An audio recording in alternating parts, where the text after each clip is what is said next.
ఇక కరోనా మహమ్మారి నుంచి అన్ని దేశాలు ఇప్పుడిప్పుడే కోలుకుంటున్నాయి.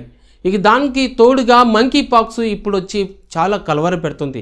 ఇప్పటికే ఆఫ్రికా దేశాల్లో శరవేగంగా ఈ వైరస్ వ్యాప్తి చెందుతోంది కూడా. ఇక మిగతా దేశాలను కూడా ఇది చాలా స్పీడ్గానే పాకుతోంది. ఇక ఎంపాక్స్పై అప్రమత్తమైనటువంటి ప్రపంచ ఆరోగ్య సంస్థ గ్లోబల్ హెల్త్ ఎమర్జెన్సీని కూడా ప్రకటించేసింది.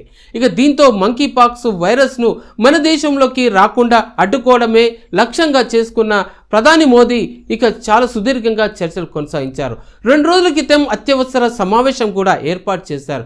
Principal secretary doctor PK Mishra నేతృత్వంలోని అధికారులతోటి ఆయన ఉన్నత స్థాయి సమీక్ష నిర్వహించారు.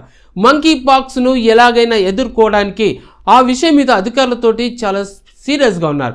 ఈ సందర్భంగా అన్ని రాష్ట్రాలను ఇప్పటికే అప్రమత్తం చేసి వారికి అందరికీ తగిన సూచనలు కూడా చేసేశారు. అయితే కేంద్రం ఇచ్చినటువంటి సూచనలతోటి తెలంగాణ ప్రభుత్వం కూడా చాలా అప్రమత్తమైంది.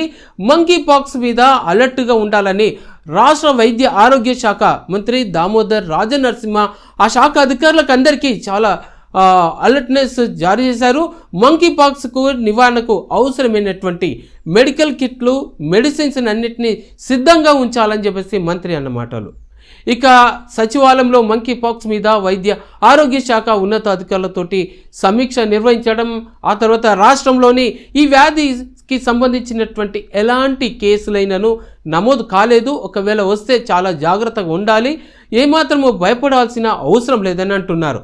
సో అయితే ముందు జాగ్రత్తగా అన్ని గాంధీ ఫీవర్ హాస్పిటళ్లలో స్పెషల్ వార్డులు కేటాయించారు. అందులో రోగులను ఉంచేందుకు కావాల్సినటువంటి ఏర్పాట్లు కూడా చేస్తున్నట్టుగా మంత్రి చెప్తున్నారు.